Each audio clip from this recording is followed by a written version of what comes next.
Hi friends, இன்றைக்கி நம்ம என்ன பார்க்க போகிறோம்னா இன்றைக்கி புதுசாக நம்ம ஒரு கீபோர்டு வாங்கியிருக்கோம். பார்த்தா நம்ம ஓப்பன் பண்ணி பார்க்க போகிறோம். எப்படி இருக்குன்னு பார்க்கலாம் வாங்க.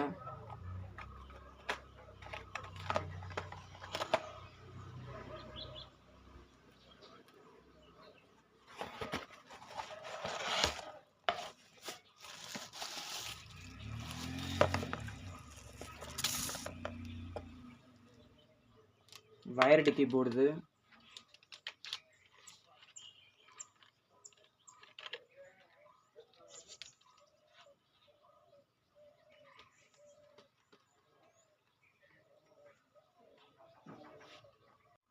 ஸோ இந்த கீபோர்டில் பார்த்தீங்கன்னா நம்ம அந்த கீஸ் ஃபுல்லாகவே நல்லா டச்சபிளாக அழகாக இப்படி டச்சபிளாக டக்கு டக்குன்னு இதாக மாதிரி நல்லா ஃபாஸ்ட்டாக இருக்கும். ஏன்னா சில கீபோர்டில் இப்படி ரொம்ப டச் பண்ணால் இப்படி ஹார்டாக இருக்கும். ஆனால் இது அப்படி கிடையாது, சாஃப்டாக இருக்குது. எல்லாமே சூப்பராக இருக்குது இந்த பிராண்டு.